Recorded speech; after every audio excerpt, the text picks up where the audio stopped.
L'olor d'adob i insecticida va despertar la fallera Calavera. Tot i ser una morta, estava tan esgotada com qualsevol fallera amb ressaca el dia 20 de març. Per enguany, el cansament no es devia a rebel·les, cercaviles i hores palplantades sobre incòmodes sabates. Aquest any, la tortura física venia de cavalcar amb un animal ossut durant bona part de la nit, fins a rendir-se i quedar-se adormits en un dels camps que envoltaven la ciutat de València. Quan va obrir els ulls, es va adonar que ja era de dia, però les boires espesses continuaven envaint les planúries. Era difícil saber on es trobaven, així que va fer una primera mirada exploratòria sense moure el cos ni un centímetre. No hi havia cap arbre a prop, ni tan sols un taronger.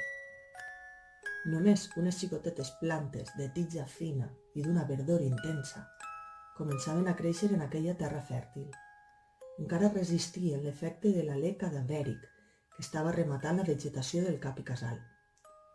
«Són xufes, n'estic quasi segura», va dir la delicada Gandia, enèrgica, estirant-se al costat de la morta de València. «Bon dia», va respondre ella, amb resignació. «M'he passat la nit sencera pegant voltes cap amunt, cap avall, provant totes les postures, recolzant-me al cavall i no hi ha hagut manera, ni amb valeriana ni amb lorazepam, no he pogut dormir». Va agafar aire amb l'inhalador i va continuar embalada. «Però estic emocionada per l'aventura que ens espera.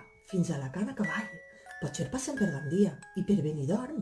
Pels comentaris del cementeri, sé que ara és plena d'edificis altíssims que toquen el cel i unes platges que...» La Delicà no callava, ni de bon matí. Tot i no haver dormit, tenia una energia que superaria la de qualsevol viu. La fallera es va girar per donar-li l'esquena i deixar de sentir-la.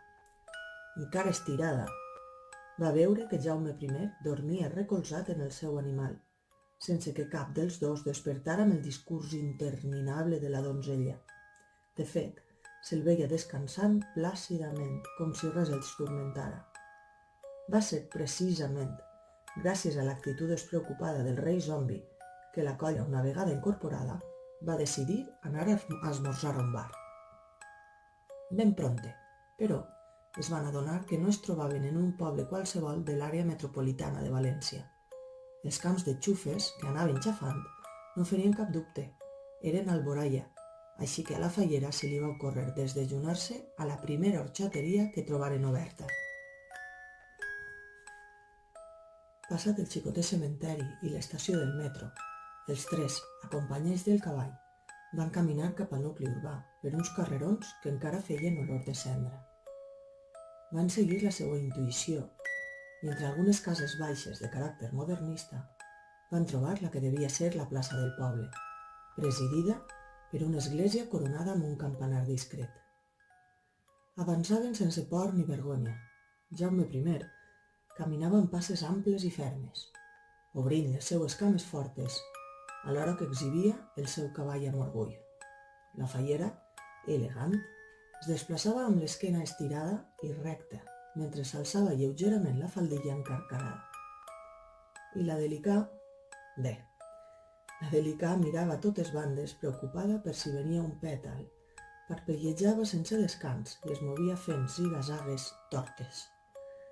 Cridava l'atenció l'actitud de la gent del poble davant d'aquell circ dels horrors. És cert que alguns els miraven de reüll, d'altres fugien, carnes ajudeu-me, es tancaven a casa i ho observaven tot des de l'espiera de la porta. Però la majoria dels alboraiers reaccionaven amb total desinterès. Encara continuaven adormits, potser pels excessos durant els dies de falles, potser per una anestèsia col·lectiva que perllongada durant anys s'havia interioritzat en el caràcter valencià, que ja no se sorprenia per res. Van avançar per un lateral de l'església, on una placa recordava un fet conegut com el miracle dels peixets, i quan menys s'ho esperaven, van trobar el que estaven buscant. Horxateria Toni. Vistes les reaccions anteriors de la gent, la fallera no es va sorprendre quan el cambrer que eixia a rebre'ls els va tractar amb indiferència. «Si ho voleu per aprendre ací, haureu d'anar a la terrassa, no acceptem animals dins del local», va dir l'encarregat. inexpressiu. El cambrer, un jove que devia pagar-se els estudis amb aquella feineta, no s'havia ni immutat en veure la bèstia ossuda. Els tres es van dirigir cap a una de les taules que hi havia a l'altra banda del carrer, buides en aquell dia gris de començament de la primavera. La Delicà es queixava de la temperatura, anunciant que en breu agafaria una pneumònia, mentre que Jaume I mirava les cadires metàl·liques amb admiració. «Per ventura és argent, açò que veuen nostres ulls? Quant de luxe plana per tot lo regne», deia el rei, analitzant el material del mobiliari. «Prendrem 3 horxates», va demanar la fallera, ignorant els seus companys. «Líquida, granissada o semigranissada?», va preguntar el cambrer, sense apenes mirar-los a la cara. «Líquida per a poder mullar. Una bona horxata sempre ha d'anar acompanyada d'un bon fartó, així que porta uns quants». «El cavall voldrà alguna cosa?» La pregunta era seriosa. No li va importar que es tractara d'un animal i encara molt menys que fora un esquelet sense aparell digestiu. La fallera va negar amb el cap. Hi havia poca gent a l'horxateria, així que no van tardar a servir-los. «Són estranys estos pastissos», deia la Delicà, mentre mastigava els fartons sense mullar-los a l'horxata. La fallera li va ensenyar com fer-ho. Va agafar-ne un i el va banyar fins a la meitat. El fartó, ara molt més pesant, va absorbir bona part de la beguda. «Si ho fas bé, pots emportar-te la meitat del got amb un sol fartó», va dir la fallera, presumint d'una d'aquelles competències vitals que no ensenya a les universitats. Mentre s'engolia el dolç humit, va observar Jaume I. Ell estava més encuriosit amb la beguda. Va agafar el got i el va alçar cap al cel, intentant veure si aquell refresc era transparent. Després el va olorar, desconfiat, i finalment es va decidir a fer-ne un tastet. «Com heu afirmat que es deia lo beuratge?», va preguntar el rei. «Horxata, ha dit horxata», va exclamar la Delicà, presumint d'haver après una cosa nova. «Horxata?» Jaume I es va quedar glaçat. «No ja hem tastat aquesta estranya poció», va dir mentre els pèls de la barba se li erissaven. «És un beuratge llegendari». «En venen al Mercadona», va dir la fallera tallant. «Nos no coneixem mossèn Mercadona, més no tenim cap dubte que aquesta poció no és una altra que la que nos ajudà en la conquesta de València. I si voleu parar un moment d'atenció, jo vos contaré els orígens mítics d'aquest líquid, per so que vos pugueu apreciar millor els seus increïbles poders divins». Jaume I va contagiar l'emoció a la Delicà de Gandia, a qui els calfreds ara li recorrien el cos sencer. La fallera no va gosar interrompre el monarca i mentre mastegava un fartó, escèptica, es va disposar a escoltar com el rei explicava la llegenda de l'horxata. Era l'any 1238. Nos disposàvem a conquerir la ciutat de València, en aquell moment coneguda com Valancilla, governada per lo temible sarraí Saian ibn Mardanix. Ses tropes havien posat fi a la vida de molts dels nostres companys en la batalla del Puig. Més finalment, nos havíem eixit victoriosos de tan cruent conflicte. Les setmanes que vingueren, après, ordenàrem nostres soldats que acampassen al grau per posar setge a la ciutat. I des de lo nostre lloc de comandament a Russafa, nos estaven confiats que lo sarraí, envoltat i sense aliments, prest es rendiria. Mes lo jorn no arribava, lo bàndol moro resistia, i fou per açò que una nit de finals d'agost un dels nostres comandants nos recomanà atacar per sorpresa enmig de la foscor. Mes nos desobeírem el seu consell i fèrem que nostres soldats descansassen durant tota la nit. Hi havia hagut una violenta tempesta i la calor s'havia retirat. Per això, aquella nit dormirem profundament i tinguérem somnis plaents. Mes molt gran fou la nostra sorpresa quan, en desvetllar-nos, vèrem nostre campament sencer en flames. Los crits d'horror i el gran funeral nos havien posat en alerta. Nostres soldats eren quasi tots morts i cremats. Amb gran tristesa comprovàrem què havia ocorregut. Sayan ibn Mardanix havia demanat ajuda a lo rei de Tunis i ell havia enviat 12 grans naus al port de Valancilla. I per sorpresa, i aprofitant nostre profund descans, les tropes mores nos havien atacat. Nos sentirem profundament culpables, per això que nos havíem recomanat descansar. I quan volguérem reaccionar, aparegué Sayan en nostra tenda. Carregant una gran destral, començà a atacar-nos i estigué a punt de tallar-nos una cama. Fou el jorn que més por tinguérem en nostra vida. I quan ja pensàvem que tot estava perdut i el capità Sarraí nos llevaria el cor, aparegué un animal que fou la salvació. Era un rat penat, que volant pel cap de Sayan, distragué nostre enemic. Sense espasa ni soldats, nos no poguérem fer res més que fugir, i començàrem a córrer fins a allunyar-nos de la ciutat, plens de tristor i abatiment. Amb lo terror encara en nostre cos, fugírem fins que el cor va dir prou. Caiguérem a terra esgotats i assedegats i perdérem la visió just en lo moment en què una dona s'aproximava. Passà lo temps. No sabíem si molt o poc, més quan nos despertàrem ja no estàvem enmig del camp. Una dolça casa ens acollia, i una bella donzella nos havia estirat i nos torcava la suor amb amabilitat. Teníem la boca molt seca i tossíem sense parar, i fou per això que ella nos oferí un líquid inconegut. Beveu fins l'última gota d'esta llet vegetal. Esta poció té un poder extraordinari que vos ajudarà en allò que vos proposeu, digué la donzella, oferint-nos un vas ple d'un beuratge blanquinós i dens. Engolírem aquella llet, i per nostra sorpresa era dolça i de bon tastar. Estava fresca i matava aquella humida calor d'agost. Això no és llet, diguérem-nos, molt més recuperats. Això és hora, xata. Estàvem encara joiosos d'haver descobert aquella noble beguda, quan la donzella desaparegué entre la foscor. Tot es feu negre i la casa i el món ja no existiren més. Confosos i marejats, nos adonàrem que havien canviat de lloc i que estàvem envoltats de gens. I prest fórem conscients que nostres soldats tornaven a estar vius en nostre campament del Grau en peu. I veient que Sayan ibn Mardanix resistia a nostre setge, un comandant nos recomanà atacar enmig de la foscor. Nos estiguérem a punt de rebutjar lo seu pla i d'enviar nostres soldats a descansar. Més prest nos adonàrem que aquell error ja l'havíem comès. En aquell moment reconeguérem los increïbles poders d'aquella llet vegetal que nos havia tornat al passat. Ara teníem una segona oportunitat. Corregírem nostres equívocs i atacàrem la ciutat aquella mateixa nit, incendiant les muralles de Valancilla. Fou tan ben coordinada la nostra acció que les 12 naus del rei de Tunis no gosaren desembarcar.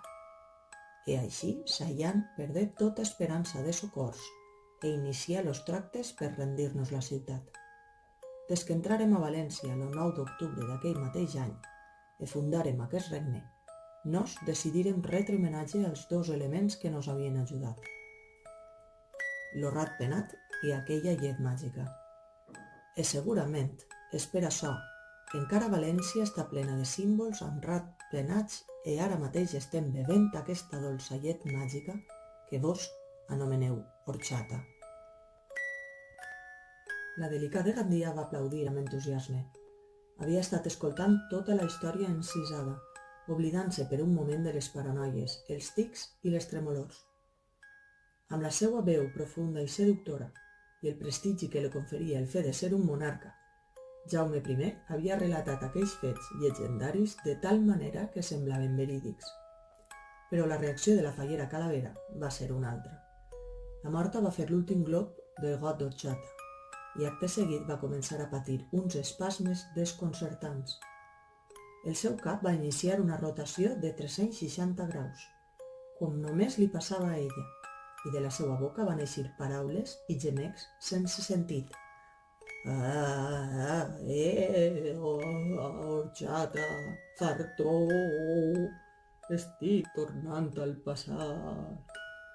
Ho deia amb veu ronca i movent els braços cap a totes bandes. La delicada Gandia es va alçar alterada, posant-se les mans al cap sense saber què fer. Però prompte la fallera va deixar de moure's.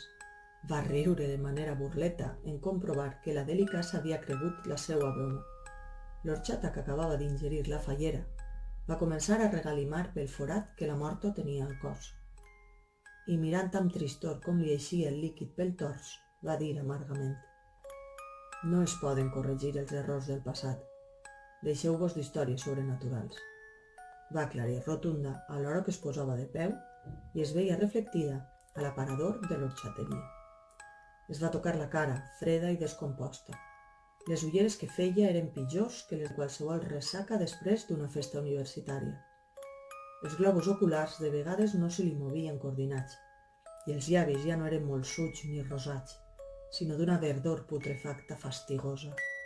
Enyorava el temps en què era atractiva i popular i els xics a la facultat la miraven amb dolçor.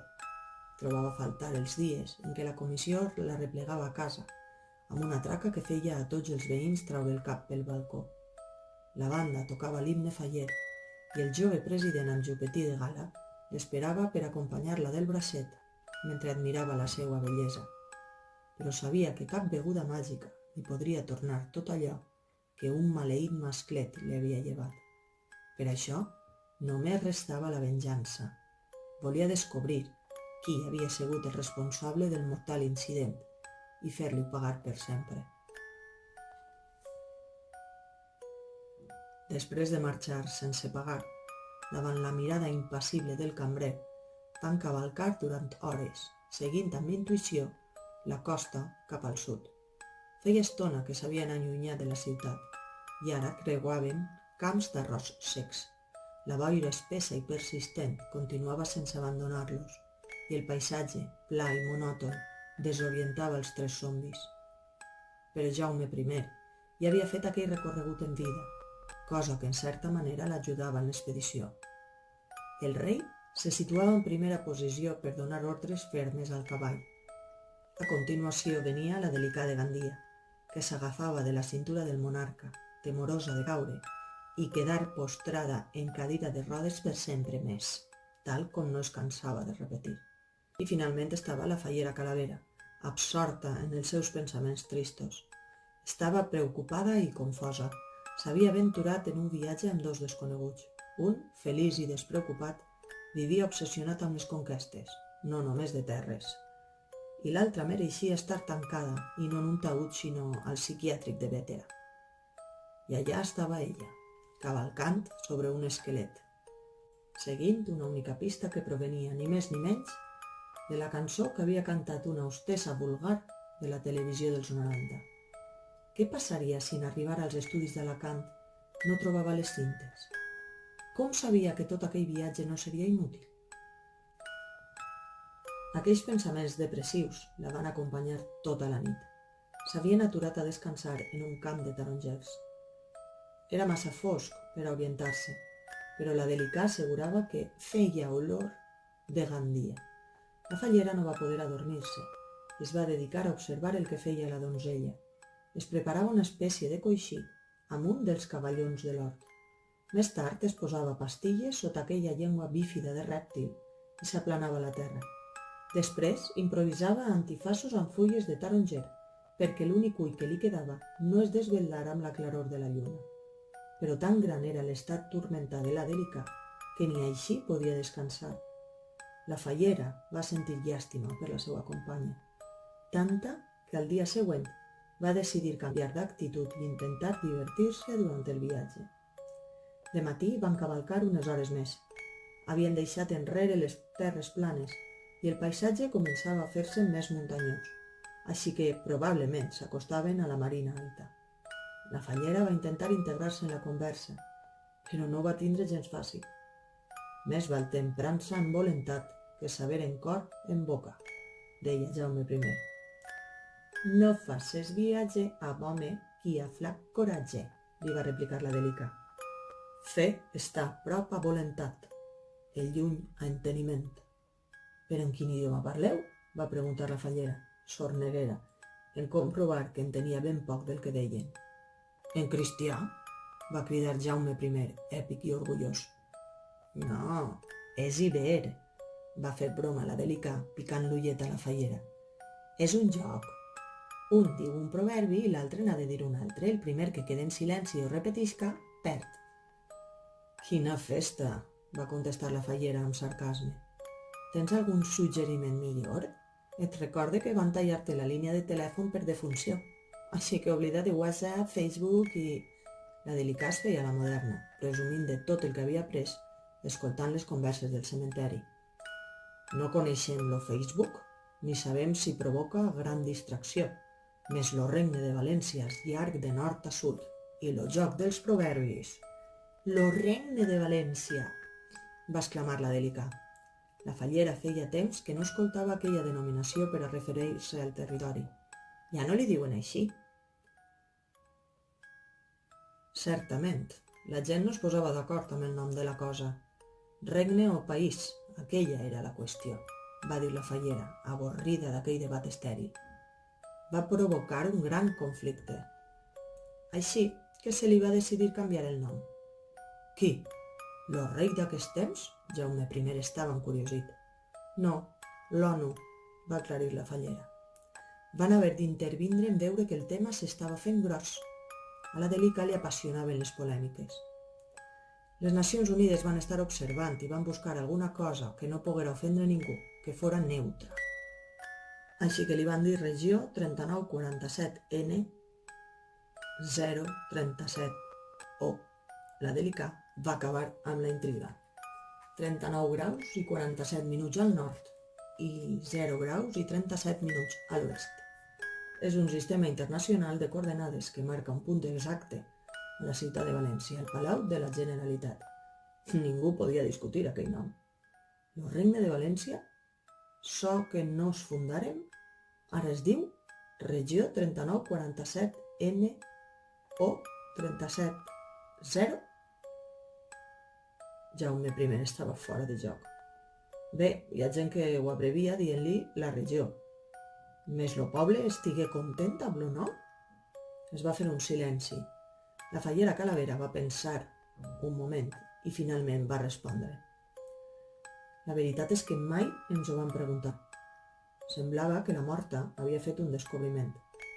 Jaume I estava sorprès, però com que al cap i a la fi tampoc en tenia de whatsapps ni de Mercadona, va pensar que aquell nom devia ser més adequat per als temps actuals.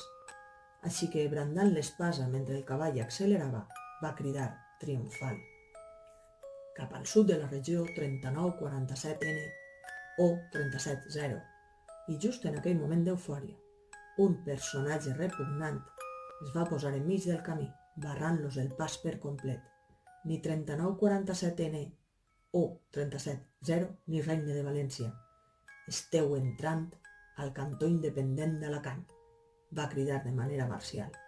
El cavall va haver d'aturar-se en sec, provocant un fort sotrac. La Delica de Gandia va emetre un xisclet entretallat. Cap dels tres mai havia vist abans una criatura tan horrorosa.